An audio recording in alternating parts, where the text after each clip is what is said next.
Di muka bumi terhampar lautan, gunung, dan lembah dengan sejumlah yang hampir tidak terhitung saking banyaknya. Begitu pula dengan gunung-gunung di muka bumi ini, sangatlah banyak. Mulai yang terkecil sampai yang terbesar. Tapi ada satu gunung yang diciptakan Allah secara misterius dan konon merupakan gunung yang tersembunyi. Inilah misteri Gunung Jabal Khawf, gunung tersembunyi dan paling rahasia di muka bumi.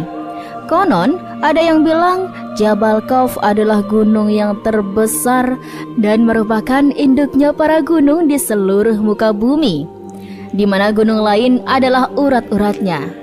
Benar atau tidaknya, tentunya ada maksud dan fungsi tertentu yang hanya Allah yang mengetahui.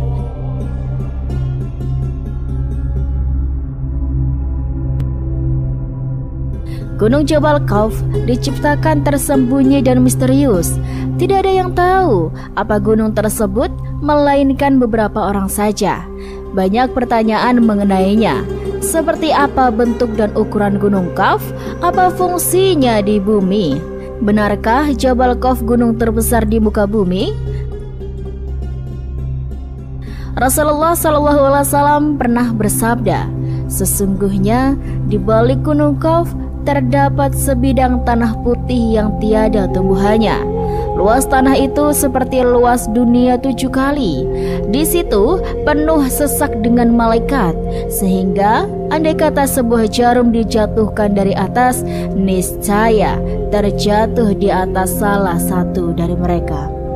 Tiap-tiap tangan mereka memegang bendera yang panjangnya 40 farsak. Tiap bendera tulisannya La ilaha illallah Muhammadur Rasulullah. Tiap-tiap malam Jum'ah mereka berkumpul di keliling gunung itu untuk merendahkan diri kepada Allah Subhanahu wa Ta'ala dan memohon keselamatan buat umat Muhammad SAW. Jika fajar subuh sudah terbit, mereka berdoa, Ya Allah, ampunilah orang yang mandi hari Jum'ah dan yang datang menghadiri Jum'ah. Mereka berdoa dengan suara tangis dan keras. Lalu Allah Subhanahu wa Ta'ala pun berfirman, Hai malaikatku, apa yang kalian kehendaki? Mereka pun menjawab, Kami berkehendak Engkau mau mengampuni dosa umat Muhammad SAW. Aku telah mengampuni mereka. Jawab Allah Subhanahu wa Ta'ala. Bukit Khawf yang diciptakan oleh Allah Subhanahu wa Ta'ala dari zamrud yang hijau, sehingga warnanya berpengaruh terhadap warna biru langit dunia yang sering dan selalu kita saksikan. Adalah bukit yang mengelilingi kesegenap penjuru pada umat bumi, agar bumi tidak bergerak bergoncangan, dan ia dijaga oleh satu malaikat yang besar, kekar, dan kuat. Pada satu hari, Sayyidina Iskandar Zulkarnain naik ke atas Bukit Khawf dan bertanya, Hai Jabal Khawf, di bawahmu ada sejumlah bukit-bukit kecil. Coba ceritakan kepadaku kekuasaan Allah yang demikian itu. Kemudian Bukit Jabal Khawf pun menjawab, Di balik saya ada bumi yang berjarak 500 tahun perjalanan. Ditambah pula oleh Allah Subhanahu wa Ta'ala yang memiliki kekuasaan yang sangat besar, yakni 500 buah bukit yang dijadikan dari air yang dibekukan, bukan es atau salju. Dengan air yang dibekukan dimaksudkan sebagai daya tahan terhadap lapisan-lapisan bumi agar tidak habis hancur terbakar oleh kedahsyatan ganasnya api neraka yang ada di bawah lapisan bumi yang paling bawah. Dan dipancangkannya di bumi itu gunung menjadi pasaknya agar kamu tidak terguncang. Quran Surat Luqman ayat 10. Dan bersegeralah untuk mendapatkan ampunan dari Tuhanmu, serta mendapatkan surga seluas langit dan bumi yang disediakan bagi orang-orang yang bertakwa. Quran Surat Ali Imran ayat 133. Seluas langit dan bumi memberikan arti 2 kali lipat. Langit berpasangan dengan bumi, matahari dengan bulan, siang dengan malam, Maha suci Allah yang telah menciptakan segala sesuatu berpasang-pasangan. Quran Surat Yasin ayat 36. Kita dipastikan mengerti maksud berpasangan itu bagaimana. Tentunya luas, panjang, lebar, dan besarnya adalah sama. Kalau tidak sama, orang Jawa menyebutnya gitang atau pincang. Sesungguhnya Allah Subhanahu wa Ta'ala telah menciptakan 7 langit dan bumi seperti itu pula. Quran Surat Al-Talaq ayat 12. Sewaktu Sayyidina Abdullah bin Salam bertanya kepada Nabi SAW, dengan apa bumi ini bisa tenang? Jawab Nabi SAW, dengan beberapa gunung. Pertanyaan berikutnya, dengan apa gunung-gunung itu dikokohkan? Kemudian Nabi SAW pun menjawabnya, dengan gunung Qaf yang dibuat dari zamrud hijau dan birunya langit. Setelah itu ditanya lagi, berapa jarak tingginya dari bumi ke langit dunia? Nabi SAW pun menjawab, 500 tahun perjalanan. Pertanyaan selanjutnya tentang jarak antara perjalanan kiri dan kanannya, utara selatan dari titik tengah.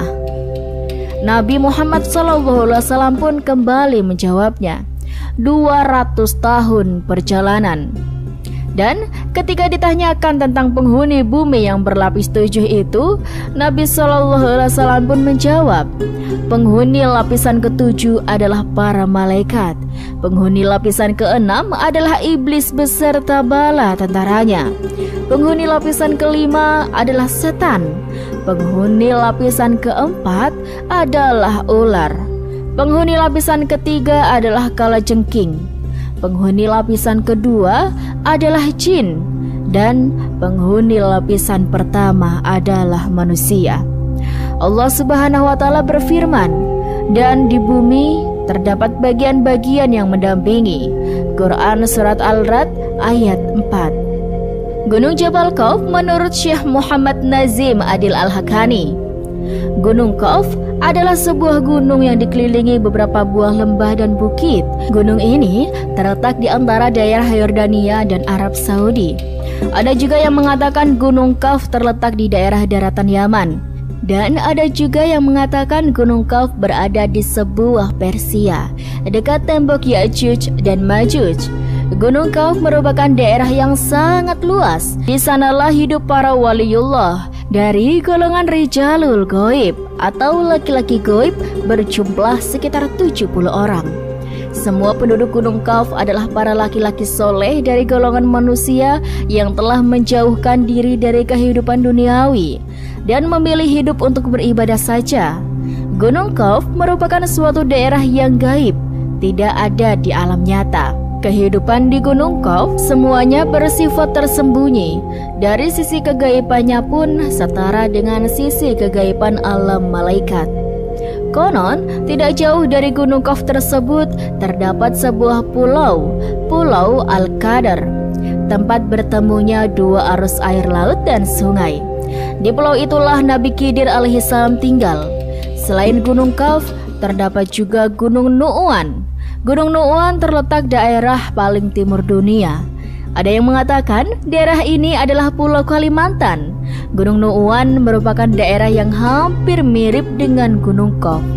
Perbedaannya adalah jika Gunung Qaf penduduknya semua kaum laki-laki, sedangkan Gunung Nu'wan semua penduduknya yang berjumlah 30 orang adalah kaum wanita.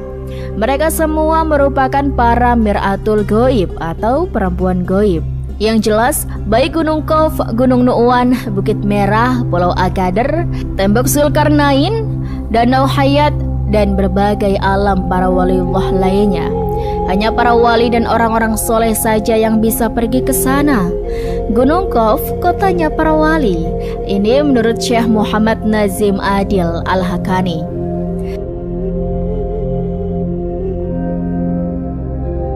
Pada tanggal 27 Rajab tahun ke-11 setelah Nabi Muhammad SAW diangkat menjadi Rasul, yang berarti beliau telah berusia 51 tahun.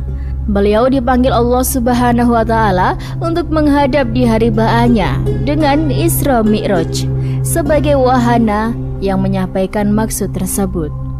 Padahal perjuangan Islam di kala itu menghadapi ujian yang maha berat, gangguan dan hinaan semakin hebat. Dengan demikian, peristiwa Isra dan Mi'raj itu dimaksudkan untuk menambah kekuatan iman dan keyakinan beliau sebagai Rasul yang diutus Allah ke tengah-tengah manusia untuk menyampaikan risalahnya. Ketika Rasulullah menjalani Mi'raj, itulah beliau melihat sebuah gunung yang cukup besar, Qaf namanya. Ia berada pada sebuah pedang perak mengkilat yang menghampar. Di belakang gunung itu masih ada 70 gunung yang lain lagi. Dan di belakangnya terhadap suatu kota. Di antara kota-kota itu ada berpenghuni makhluk dari jenis Bani Adam. Maka setelah Rasulullah sampai di sana, mereka dengan serta-merta mengucapkan salam seraya memuji atas kemurahan Allah yang telah mempertemukan mereka dengan Rasulullah, serta menyatakan keimanannya pada beliau. "Siapakah kalian? Tampaknya kami belum pernah melihat kalian." Begitu sapa Rasulullah di awal perjumpaan. Maka seorang pemimpin mereka tampil ke muka menerangkan jati dirinya. "Kami merupakan komunitas kaum Bani Israel yang hidup setelah Nabi Musa alaihissalam diutus Allah Subhanahu wa Ta'ala. Namun setelah beliau wafat, terjadilah huru-hara dan perpecahan antara Bani Israel, sehingga menimbulkan berbagai bencana yang begitu dahsyat. Pada masa itu tidak kurang dari 43 nabi terbunuh, sehingga masyarakat tidak lagi mengetahui mana yang hak dan mana yang batil. Menyadari terjadinya kerancuan seperti itu, kira-kira 200 orang yang ahli ibadah dan bersikap zuhud tampil untuk membenahi masyarakat. Digelarnya amar ma'ruf dan nahi anil munkar. Namun Bani Israel malah menghabisi mereka. 200 orang itu dibunuh dalam satu hari. Setelah periode tersebut, keadaan masyarakat menjadi lebih runyam lagi. Keonaran muncul di mana-mana dan tampak sudah sulit dipadamkan. Nah, dari sebab tidak mampu kami untuk menanggulangi bencana di segala lini ini, kami berdoa kepada Allah menyelamatkan kami dari bencana yang mengancam keselamatan akidah kami. Dan ketika kami masih berdoa, itulah tiba-tiba hamparan tanah yang berada di hadapan kami terkuak lebar. Kemudian kami terperosok ke dalamnya dan terus terperosok sampai dasar bumi. Kami berada di sana selama 18 bulan, dan setelah itu kami baru bisa keluar menuju tempat ini. Sebelum semuanya terjadi, Nabi Musa alaihissalam telah berpesan kepada kami bahwa jika saja kami bisa menjumpai Nabi Muhammad SAW yang akan diutus pada akhir zaman, hendaklah kalian sampaikan salamku padanya. Berpesan pula agar engkau mengajari kami mengenai Al-Quran, sholat, puasa, berjumatan, dan hukum-hukum yang lain. Maka pada kesempatan pertemuan ini, mereka pun diajari Rasulullah mengenai apa yang telah diwasiatkan oleh Nabi Musa alaihissalam. Kemudian Rasulullah pun berkeliling melihat kehidupan mereka. Dalam perjalanan inilah beliau melihat banyak keganjilan yang belum pernah dilihatnya selama ini. "Mengapa rumah kalian selalu terbuka, siang dan malam tidak pernah kalian tutup?" tanyanya. "Kami merupakan suatu komunitas atau kaum yang sangat aman. Tidak pernah terjadi keributan sama sekali, baik mengenai harta ataupun yang lain. Dengan demikian, kami tidak memerlukan penjaga keamanan." Begitu jawaban mereka. "Terlihat pula rumah kalian tertata rapi dalam tipe yang sama yang nampak keasriannya. Mengapa?" kejar Rasulullah SAW lagi. "Masyarakat di sini," kata mereka, "merupakan komunitas satu hati. Duduk pun sama rendah dan berdiri sama tinggi. Berat sama dipikul dan ringan sama dijinjing. Tidak seperti perumahan yang ada di dunia. Kendati dalam tipe yang sama, namun menjadi RSS, rumah sangat semrawut. tersebab hati mereka yang sangat serakah dan menggandrungi dunia. Mengapa pula masjid kalian begitu jauh dari perumahan? Tanya Rasulullah lagi. Tiada lain agar menambah pahala kami, di mana seseorang yang berangkat ke masjid dari tempat yang jauh, pahalanya akan melebihi mereka yang berada di dekat masjid. Itulah tujuan kami wahai Rasulullah, tukas mereka kembali. Mengapa jika saja terdapat salah satu anggota keluarga yang mati, mereka selalu dikuburkan di depan rumah? Tanya Rasulullah kembali. Kebijaksanaan itu tiada lain agar kami dalam mengarungi kehidupan dunia ini selalu ingat terhadap maut yang selalu mengintai sewaktu-waktu. Demikian kami akan selalu beramal kebajikan sebagai persiapan apa yang terjadi setelah maut merenggut jiwa kami. Begitu jawaban mereka. Mengapa aku lihat pertanyaan Rasulullah selanjutnya? Kalian tidak pernah tertawa? Sikap yang demikian itu tiada lain karena kebanyakan tertawa akan mengesatkan hati, sehingga lama-kelamaan akan tertutup hidayah. Demikianlah sikap kami wahai Rasulullah, tukas mereka kembali. Adakah kalian pernah mengalami sakit? Tanya Rasulullah lebih lanjut. Sakit merupakan penghapus terhadap dosa. Padahal komunitas kami tidak mengenal dosa, juga tidak pernah melakukannya. Dengan demikian, kami tidak pernah mengalami sakit. Begitu aneh jawaban mereka. Adakah kalian juga bercocok tanam? Rasulullah kembali bertanya. Benar, kami juga bercocok tanam. Namun setelah itu, kami menyerahkan saja kepada Allah Subhanahu wa Ta'ala sampai datangnya hari panen. Dan ketika panen itulah, kami berkumpul bersama untuk mengambil sebagian kecil panen itu. Kemudian kami berikan saja sisanya yang tertinggal lebih banyak. Jawab mereka mengherankan pula. Adakah kalian memiliki binatang ternak? Tanya Rasulullah. Benar, seluruh binatang ternak kami selalu berada di padang Sahara. Hanya saja jika kami memerlukan 1-2 kami langsung mengambil seperlunya. Kemudian sebagian besar yang lain kami tinggalkan begitu saja di sana. Jawab mereka tambah aneh pula. Aku lihat, kata Rasulullah, mengapa wajah-wajah kalian memucat? Tiada lain perubahan warna tersebut karena seluruh masyarakat kami merasa takut sekali atas kematian. Dalam arti bukan karena menyintai kehidupan dunia, namun amal-amal kami yang kelak sebagai bekal di akhirat serasa belum cukup untuk menghadapi huru-hara di belantara kiamat nanti. Begitu mereka menguraikan. Adakah sering terjadi kematian di kalangan masyarakat kalian? Tanya Rasulullah kembali. Rata-rata dalam masyarakat kami akan terjadi kematian 1 orang dalam jangka setahun, tidak lebih. Sambung mereka kembali. Setelah dialog ini selesai, Rasulullah SAW pun segera berpamitan untuk meneruskan perjalanannya bersama Jibril. Demikianlah beberapa riwayat mengenai ulasan misteri Gunung Jabal Khawf yang pernah digambarkan diceritakan Rasulullah dan juga dari sumber lainnya. Dan sobat, sampai saat ini dunia barat belum bisa menemukannya dengan teknologi karena hijab gunung itu tertutupi dari mata orang-orang kafir. Semoga hal ini menambah keimanan kita ya sobat. Wallahu a'lam bishawab.